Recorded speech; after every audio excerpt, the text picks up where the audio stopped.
speakers from 3 different backgrounds here to share their experiences and their expertise. We'll let them introduce themselves in a minute, but just want to let everyone know that after each one speaks, we will open the floor for discussion and questions for each one of them, and then at the very end, we'll open it up completely for a panel discussion. With that said, I'll turn it over to you guys to introduce yourselves, and we just want to thank you again for coming. Woo.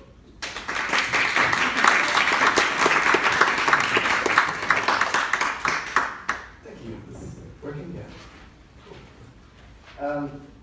So I was playing this earlier before, as you guys came in. It's one of my favorite videos that I've seen recently, and I'll mention it a little bit later in the talk, but so you know, it's this robot readable world from this guy named Timo, and it basically just kind of runs through a bunch of different ways that algorithms see the world, and just kind of a reflection on how the world is seen through different programs, different surveillance systems, and stuff like that. So that kind of will be part of my talk. So I'm Sans Fish. It's not a joke, it's my actual name. And I'm from MIT. It's a place called the Media Lab. So I'll talk a little bit about the Media Lab, just to kind of give you a background for like where I come from, what the groups are like there, who ends up there, and then a little bit about research that I'm doing. So this is the Media Lab. Really incredible building.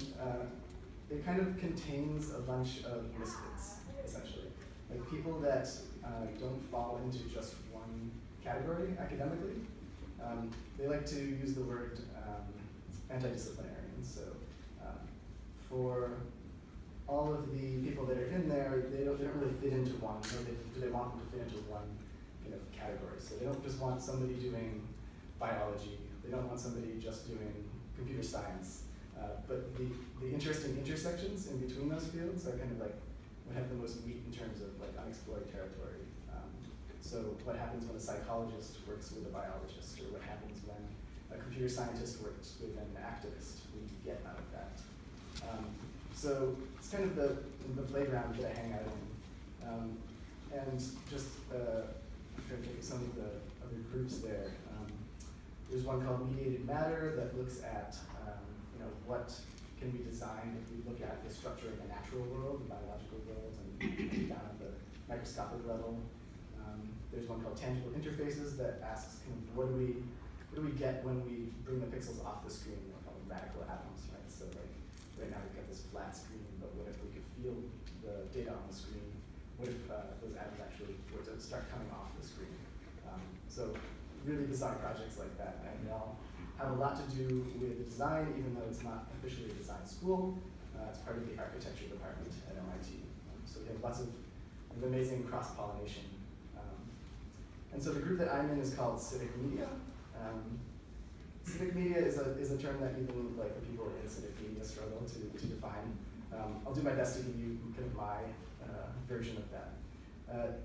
Civic tends to be kind of by default, like you think of the government, you think about maybe your responsibility as a citizen, but we think about it in a much more broad way. So not just kind of did you vote or do you know who your representative is, right? But are you an activist? How do you do your job in the community? How can technology strengthen the community is one thing that we think about a lot. And yeah, so if this is any representation of what we talk about, civic involvement is all of that, right? Like, how can you be a citizen, and how do you do that in the world? Whether it's a condoned way that the government says, like, this is the way that citizens interact with us, or whether it's running a block party so that all of your community and your neighbors know you. And there's the other side of the equation, which is the participatory media. And what we mean by that is essentially, how can we make sure that people are involved in these processes? So if we're designing something, how can we make sure that the community has a voice? And I'll talk about a couple of projects that we do just to kind of put a final point on that. So one of the projects off the top of my head is one where we want to get feedback about conversations going on in the community. And you might walk through, say, Kenmore Square, and maybe they're thinking about leveling a building and putting something in its place, but you would never know that if you walked through because it's all on paper in the town hall or something like that. So we made what is basically called a geofence, which means that your phone will vibrate if you walk through one of these geofences. And it'll say, there's a conversation going on, do you care about the space, do you want to actually respond? So lots of communication design, lots of kind of, using technology that wouldn't be possible without like GPS and all this stuff. But that has like a really human aspect to it. It's really about creating conversations. We've got a couple of other projects I can show. So this one is all about how do you, as a citizen, collect information about your surroundings and about your city. So one of the things that we looked at was how loud is it around you, and how pleasant is it to be in your city, right? So if you were on your way to work and you really disliked hearing a bunch of sirens every single morning, you don't want to start your day like that because it's miserable to hear, construction or what have you. This is something that allows the citizen to have information to actually be able to speak back to the government or the public works or what have you, and actually have some kind of data to respond and say, here's what the environment looks like, instead of just kind of showing up and being like, I don't like my commute to work. That doesn't go very far, but you can really empower citizens with this type of thing. So that's designed to kind of be worn on like your lapel or on like a wearable, like a strap on your arm, so that if you're biking through the city, it just kind of aggregates all of this information. And so then you get these maps that actually kind of give you, it's called a heat map, and it gives you a sense of where is the loudest. This is around MIT. And you can kind of see some of the hotspots. They're on these lines, and one of them is Mass Ave. One of them is Main Street in Cambridge. And then you can do things that are kind of built on that, right? It doesn't need to be, well, like I need to get the sirens to take a different path or some like big structural change or something like that. You can advocate for things by generating a new path to work, right? It suggests that maybe you want to take this other path that creates a much better day for you, or if you have really sensitive hearing, this can really help you. If you're differently able, then you have to actually move through the city differently, so that can really empower these different things. Let's see. There was one other project I wanted to mention that is called Promise Tracker. I don't have a slide for it, I apologize, but this really bizarre thing happened where a guy was running for mayor in Brazil and actually wanted to be held accountable for the promises he was making on the campaign trail. Very strange thing. You don't usually hear people being like, help me, how do I make sure that I'm going to be held accountable? And so this is an interesting design problem. We went down there and worked with the mayor, and he had this list of 20 things. He was like, these are the promises I'm going to be making. Help me build an app that will help the citizens kind of track this type of thing. So we went down there.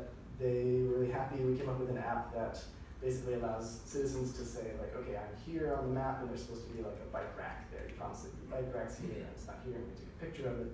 You can build a campaign to aggregate information, and then the citizens can speak back to power and actually have something substantive that you can show for that change. And so we went out to the community groups, engaged them, and said, this is great. They're asking for data to prove that they're doing their job. And the citizens were like, oh yeah, that's great. We don't fucking care about those 20 things that the mayor wants to do. There are all of these other issues with drug dealers down the street, or there's roads he's saying he wants to build new ones, but there's all these broken ones, right? So it's interesting when doing this type of design to see kind of where power structures lie and how those inform the design. Tends to be where a lot of the money and a lot of the networking connections happen. But in Civic, we really try to focus on what the community is saying to inform that design. So we try and keep that in mind, right? That co-design is a really important aspect of this. We would hear just completely different requirements if we talk to different groups of people. So that changed dramatically, and now it's I think it's in 8 or 10 different cities that they're rolling this out, and they all have different priorities. But we were able to craft the tool in such a way that it was adaptable to lots of different problems. So that's Civic Media. That's the place that I'm a researcher at. I have a home away from home in one of the other groups in the Media Lab, which is called Design Fiction. Design fiction is like this funny term that, again, can mean a lot of different things.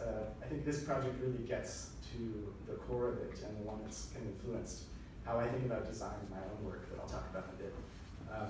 This is a project called Impossible Baby. Impossible Baby has to do with the fact that technically, in terms of scientific literature and such, 2 women should be able to have enough genome data in DNA to create a baby. I don't think it works with 2 guys in what methods that they're using currently.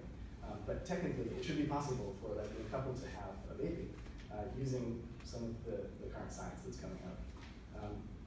The design fiction group likes to look at things like this and say, okay, there's a whole bunch of design and social problems around this, right? Like, forget about like whether what does the hospital, how does the hospital deal with this, or the medical things? Like, do we even want this type of thing to exist as a society? I can imagine people arguing against this, you're playing God, etc. And don't dismiss those concerns, but I can also imagine couples that would be so incredibly happy and moved to be able to have this opportunity.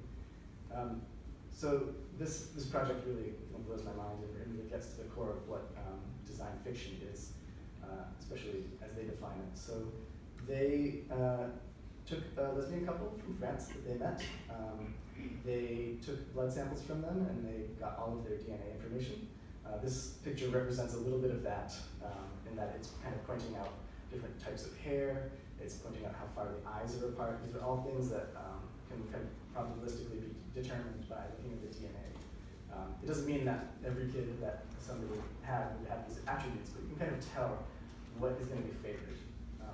So what they did was they were able to analyze all of this, and they randomized it, mixed it up to make 2 probable babies if this technique was to be used. And they actually let the 2 mothers press the button that said randomized. That was like the moment of conception, which is just incredible to me. And so then this is the result at one scale. They actually mocked up what these 2 girls would look like if they were to have offspring, and really tried to go for like a high fidelity rendering of this. And already I was kind of blown away to be able to see like what might come out of this. And this, I think you can already have an emotional reaction to this if this is something that you're considering. They took it a step further and then they rendered what life would be like if these 2 girls were actually part of their life. And so they did these really incredibly photorealistic renders that point out, like there's little bits hidden in here about what the life would be like with these girls. So one of them, I think, what was it? They had different taste buds, right? Like it's not just physical traits, but like things that taste good or bad to you are determined by genetics, right? So one of them is eating asparagus and not liking that. I forget what the other thing is, but these kind of intangible aspects of it, they really tried to sew these into the pictures. They had a birthday party one. You should look this project up, right? A whole photo book.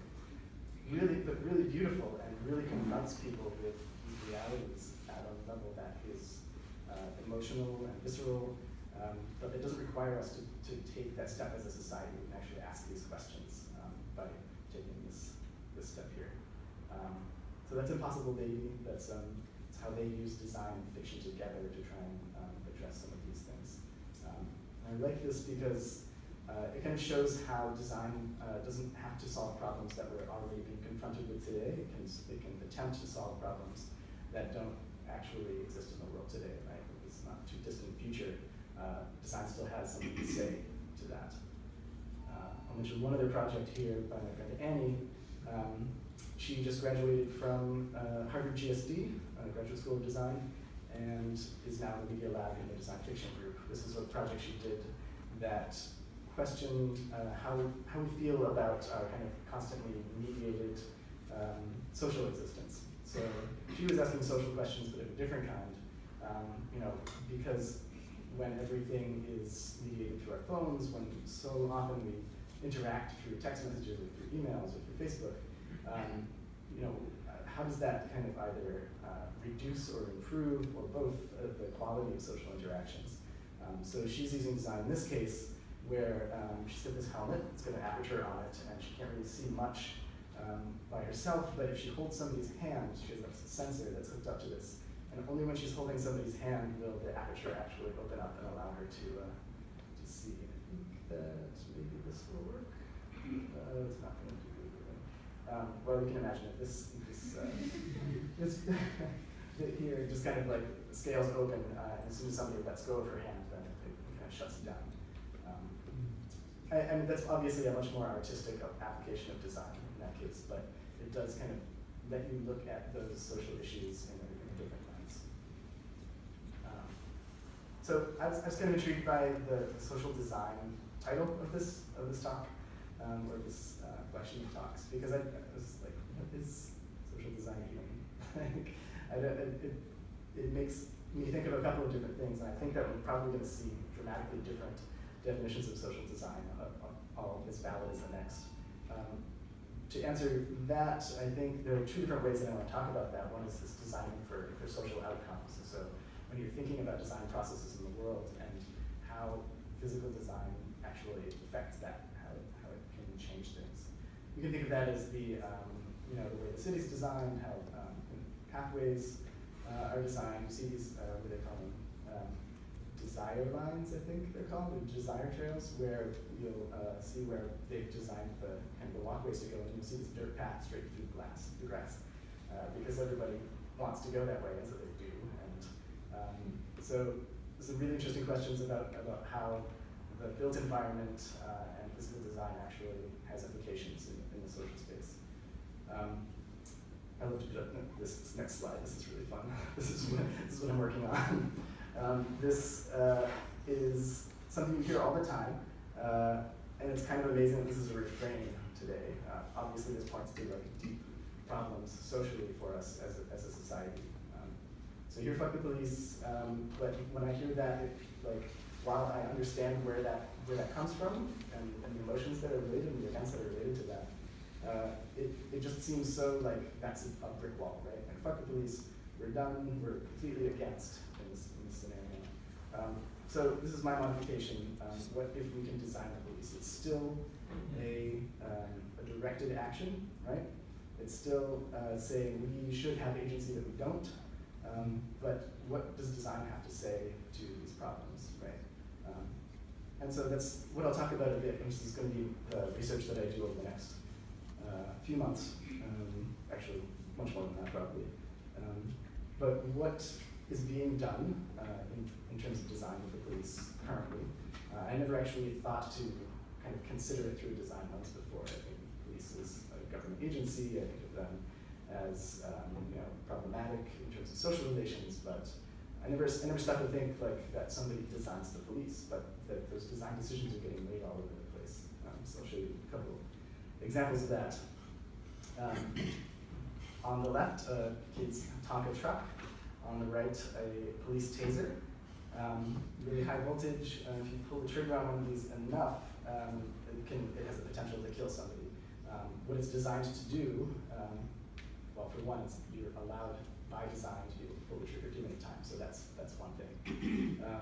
But it's also designed to reduce harm in a lot of cases. So I've been doing interviews with the NYPD. I looked at IDEO over the summertime, and I did a lot of design research speaking to both the police but also community members that have had to interact with them, trying to get both sides of the story and see where is that disjoint, right? Or where are people saying the same things and they just don't understand that they're dealing with the same struggles. And there was this one story that a lieutenant told me. I was talking to police in Brownsville, which is a part of Brooklyn that you don't hear about a lot. I hadn't heard about it until I started researching this. It's called the Hood That New York Forgot. It's the highest murder rate in New York, murder capital of New York. And obviously struggles with the police there. So when I was asking them about these tools that they use and kind of how they get deployed, trying to get a sense for what are the physical circumstances where these tools get deployed. What happens in that space? I'm really get excited about the space between the citizen and authority, because that's where everything goes wrong, right? You can imagine, I'm sure, a ton of police videos on YouTube or what have you, where there's an altercation or where somebody kind of feels like, or their posture says that they feel like a trapped animal, right? Whether it's the police or whether it's the citizen, it's highly charged, but once people use a tool like this, or once people can set hands on each other, that's where everything goes wrong. So is there opportunity in that space to use design interventions to improve those things, or to avoid things that we just see over and over again? As a designer, that's one of the things that drives me nuts. Like, you see something happen enough times in a row, and you're like, we've seen the pattern. Why aren't we thinking about this in terms of the design problem? Actually, to finish that story, what the officer said was he would much prefer to have the taser when he goes out from the baton. And he said, you can go out and say he's going to have a struggle with somebody. He knows that he needs to get a knife out of a guy's arm or something, and so he wants to hit the guy in the arm with the baton. Seems like, when I first thought of this, like very low tech, very simple, probably less scary than a taser, right? You're not being electrocuted. He said, if you go and try and hit that guy in the arm and he moves and you hit him in the skull, then he's potentially has brain damage for the rest of his life. This would be dramatically a different outcome, whereas a taser he described as something where he knows the exact amount of force he's going to apply. He knows that he can do it at a distance. And I'm not advocating for this choice in any respect. This is active research, so I'm struggling with these decisions too, or what are alternatives to these things. But it just fascinated me that something that seems like a much more violent tool to me could actually be used to decrease the violence or the risk to somebody.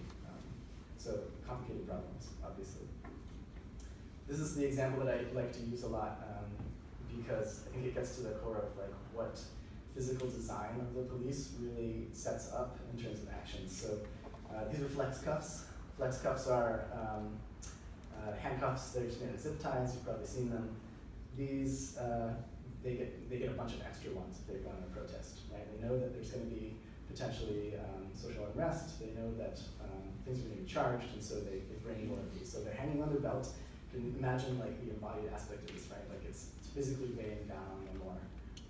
When they look down, they see that, and if they're going into a protest and they have these on their belt, they're primed, right, to think of things that they might do. They're obviously planning on arresting people. They're obviously planning on detaining people. The amount of them, right, kind of like says what they can do. But if the police walked into that protest without these on their belts, their mindset would be completely different, right? You can imagine all of the different alternatives that they might come up with if they didn't have this at their disposal. Again, these are really hard problems. Like these, I'm not saying like police shouldn't have handcuffs, for instance, but that difference between what you carry on you and what you don't can have serious implications, and not just for handcuffs, obviously. This is a screenshot from that Robot Readable World film that I was playing earlier. I put it up there because what I'm looking at, kind of in the same way as the Impossible Baby project, is that there is technology that's kind of coming, we can see it coming. VR is getting talked about a lot, AR, augmented reality, where you kind of have an overlay on life, additional information. You kind of see that coming, like it's maybe not perfected right now, but that's something that is going to be part of our lives. You can see this, which definitely already exists. It's obviously a body cam for a cop. This is already out there. These technologies are going to get married eventually. I'm not advocating for just like, well, this stuff's going to happen and we should just kind of accept it. But because it's an opportunity to actually think about these problems, the tools that we have at our disposal. This is kind of what it looks like when it gets to the level of Terminator. Like, this is the AR overlay, the facial recognition, and all of the information. And this is still from a design fiction film that I like, not because of what it portrays, but because of the kind of dystopia that it speaks to. So this is like a dating app where it's like monitoring her heart rate by image, which is actually possible, by the way. The degree to which she's been drinking, this like kind of grotesque score aspect to it. But this gets at the like what happens when you instrument life in really kind of uncomfortable ways. If anybody's watched the series Black Mirror, this it does such a good job of seeing nuts. Yes, 6 new episodes coming up this week. So looking back at this, like if this is inevitable on some level, right? Somebody's going to design the ability for police to have more information about who's around them, to know who's a threat. This is already happening. Boston Calling, the big concert that happened, there's a big article about how they're already doing facial recognition for people waiting in line and trying to discover threats with that technology. So this is not so far-fetched. The questions I want to ask are like, who gets to say what the police see, right? Like, is this going to be your Facebook profile eventually? If it is, then this is what the media does when the police kill somebody. This is Mike Brown. The picture on the left was the picture that the media used to show who was killed. Obviously, the empathy that you might have, or that the broader society might have, is very different than, so it's taken from below. Obviously, he's trying to look like a badass.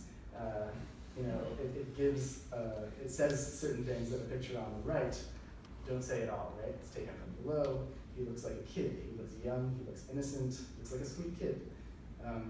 So who gets to say what information the police see about us, right? These are communication design problems. These are inclusion and participatory problems that we need to be thinking about. That goes, it can be embodied in physical design, but it has implications far beyond the physicality. This is just another image. This is actual cop robot. It is currently just used in the, I think they are just like used for policing parking garages. The microphone that people can speak through, and there's swarms of them that have video cameras. But this stuff is real, and like I don't like that. That's not what I want the future to look like. So we have to have citizens participating in these design questions.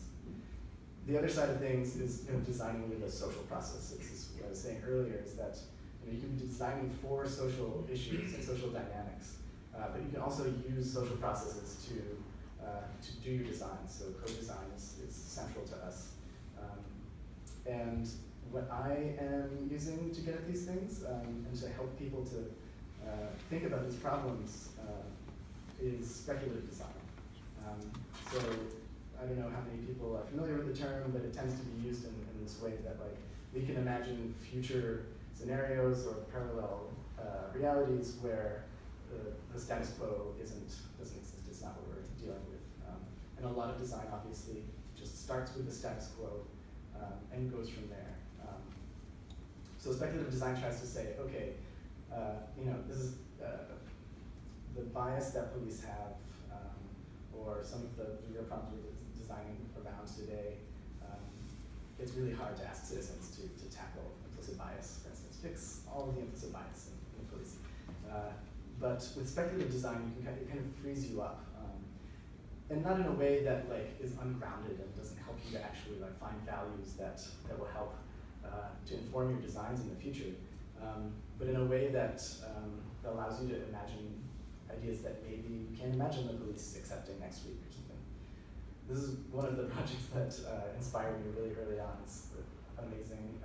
Speculative design, they don't expect police to use this. This is a billy club or a baton or what have you. It has an accelerometer on it, so it knows when it's used, when it's hit. And every time somebody hits something with this baton, it texts the police officer's mom and says, "Mom, I hit a man." Totally amazing. And this is not suggesting like this is what should happen. There's nothing impossible about this, right? Like you can imagine this being a technology deployed. Probably not. But that's an example of something that like provokes you to think like, whose authority is responsible to? How do you get to them on an emotional level? How do you keep them thinking with empathy? And design can do that, and speculative design is one of the ways. I'm going to show just quickly, because I'm running out of time here. When I was at IDEO, I was doing a lot of interviews, and we were using what we call sacrificial concepts. These are designs that aren't, we're not suggesting that these are definitely designs that we might use, but they're ideas that get the conversation going. And whether you're talking to police or to citizens, you might kind of get a sense of, when you're doing your design research, how far to on the side of awful idea is it? How far on the side of this might potentially really turn into something? So I'll just scan through these a bit. So this one is the idea that physical space, police have a little badge, and it's intended to tell you their identity. But if you want to know their identity, you probably don't want to get within a 5-foot radius of them to see it. So can we design uniforms either to look more like sports jerseys, or to look more like something that has a QR code on it, or sort of like a barcode, so that when we're filming the police, we actually get to see who's in front of us, right? So let's get a couple of these. Obviously, some communication design examples, right? This exists a little bit, but in a variety of ways, it could be used to really increase communication about the police and help citizens to feel like they have a pathway where they can actually speak back. This was the idea that you could instrument police to kind of be monitored in ways that are important. So if every time the police officer decided to take his gun out of his holster, that logged a report that said where he was and when he did that, when he made that decision, then that might actually enable us to really start keeping track. And that doesn't take much, right? It's not preventing the police officer from doing their job. But it is kind of finding intervention points that can really cause them to have a moment of pause before they do that. Let's see.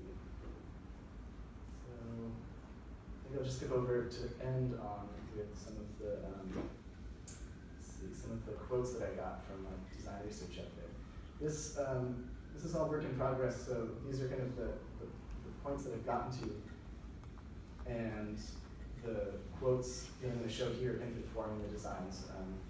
I'll be designing a couple of kind of speculative objects to help people to kind of break out of the status quo and think about things in a participatory manner, like bring in citizens and have workshops that help them to think about redesigning the police and making sure the whole citizens can be partaking in that. So yeah, really amazing things that I learned from these interviews. Omnipresence is not a phrase that I had heard in the past, but it's something that happens in the projects in Brooklyn a lot, and that this is the technique of having generator-run spotlights kind of blanketing the whole area so that at night it's like daylight. There's no possibility of crime because everything is bright.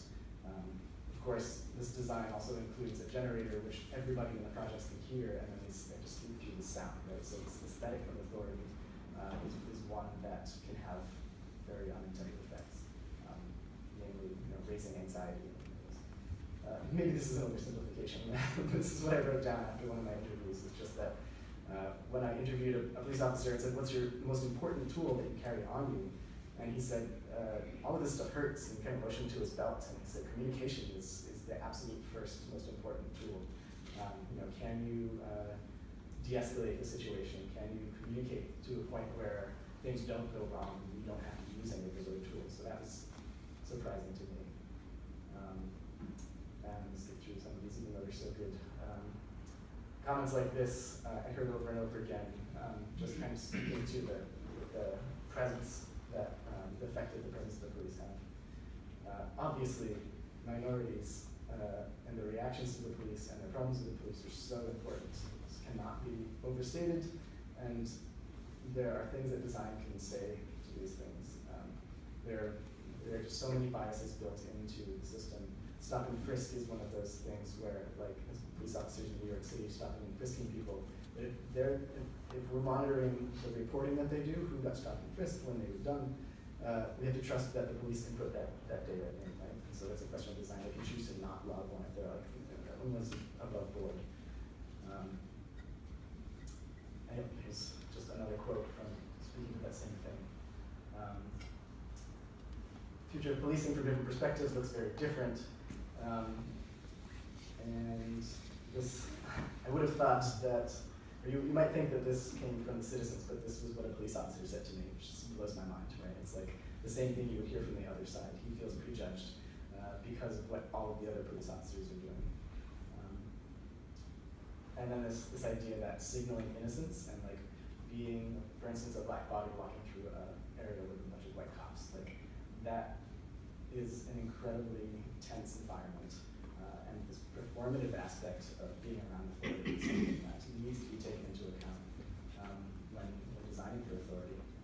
So these are all obviously very heavy things. These are not like problems, and they don't all have straightforward answers, but the thing that I want to have you take away is that remember that co-design and involving the populations really early on that you're designing for is really crucial because it can completely change the outcome of what you design and who you design for. I think I'm over time, so I'll leave it there.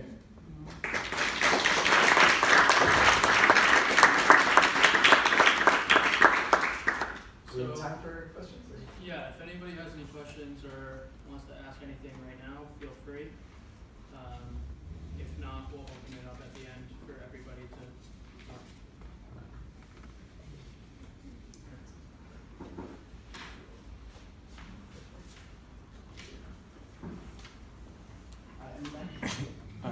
When you were interviewing the police, how interested did they seem in new technologies that would change their dynamic with people that they were going to be interacting with? Were they excited about that?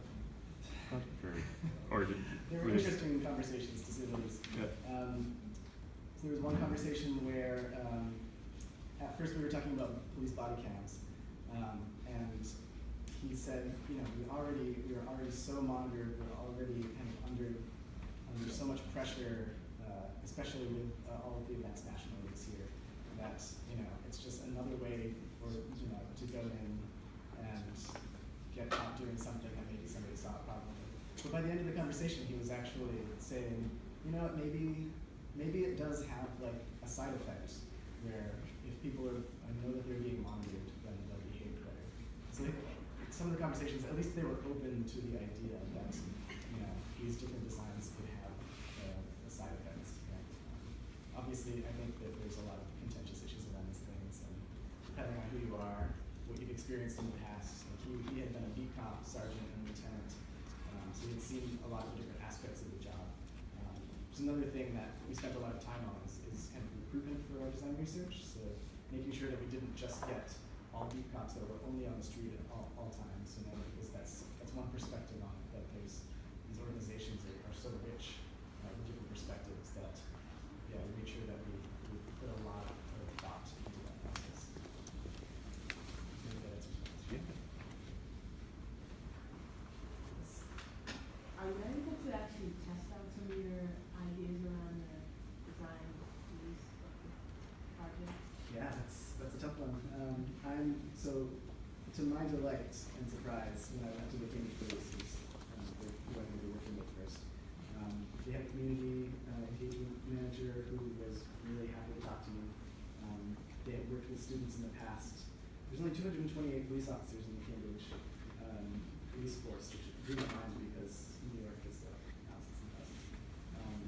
But yeah, I don't know that if I walked up to any police officer on the street and started to engage with them, that I would get such a warm reception, but they have mechanisms to make sure that those conversations happen. As far as testing out designs, I think that has to happen very delicately. It's one of the challenges, right, is that like changing these spaces can happen really slowly. And understandably, you wouldn't want to just like say like, give your gun and try this other thing for the next week. But that isn't to say that you can't have really thoughtful design with the police involved, with people that have been in these situations. I really want to talk to people who have gone through the jail system and find out, or even just people who have like had altercations with the police, right? Like find out what went wrong in those ways, and then try and find some incremental aspects of design that can be changed. I don't like the incremental changes, and I think it's unfortunate it's kind of necessary, right? Like that some of these things are slower changes. But but I also want to use speculative design to think, like, where do we want to be, right? Like, instead of just saying, like, oh, okay, so a bunch of awful things happened over the past year, let's make some adjustments. I also want to say, you know, what do we want the design to look like 25, 50, 100 years out, right? What do we want the police to be, and where can we land with that? Those are two sides of it, right? Like, small interventions need to be taken, I argue, right away. I think that can be done safely with experienced police and not with inexperienced police. But also, we just need to be, as a culture, we need to be having conversations about what we want to ultimately end, and hopefully those two work in concert. So I'm curious, what happened to your thinking from a design point of view when you took in the comment that my most important tool is communication, both inside the charge space and outside the charge? I mean, what happened to you in starting to think about design? Yeah, that one caught me off guard. I was excited about fabrication, and I was excited about building stuff, and so at first I was like, some physical things. But I started to realize that there's a lot more to communication than just like a conversation that happens with people, right? Like, some of the designs I skipped over were about identity of the police and being able to share that out. There were some mock-ups of things that you can hand to the police to say, these are the rights that I expect from you, this is how I expect to engage with you, and what the law says. So there's different aspects of communication that can really become, things in a lot of different types of design. It absolutely changed my thinking, because I think it's easy to like start out and think weapons and cars and uniforms, but yeah, there's so much more rich than that. And there was a bumper sticker on all the NYPD vehicles that said, it was called 1-800-COP-SHOT, and it was a $100,000 reward that led to the arrest of somebody who shot a cop. But who does that prioritize, right? Like, there's this huge reward, but the other people who have been injured or killed by police, there's no $100,000 reward out for them. So there are nuances in that communication design that I think are important to consider, both from the way the police engage with people, as well as the way that they can present themselves. I think probably there was one more. Yeah, so it was interesting that the insight of minorities and police having the same point of view, feeling prejudged. Did you hit on any like solutions from both parties that they kind of agreed on as well? Like, this would make my job better, this would make my attitude towards police feel better? That was like similar? Not yet. I mean, so when I realized that there are similar things being said but from different perspective, that kind of highlighted that part of the interaction for me, right? That first point of interaction is something that both people feel, right? Like, you walk around the corner and you see a police officer, and like, I know I feel a certain way when I have that experience. Police officers are humans and citizens too, and they have those similar reactions. So I haven't found designs that necessarily align with those things yet, but that it was incredibly valuable to realize that those are similar feelings that happen on both sides, and you hope that through conversations and through design you can address those things. Well, we are an hour in already, so we're going to move on to the next speaker. So thank you for coming, Mr. Fish.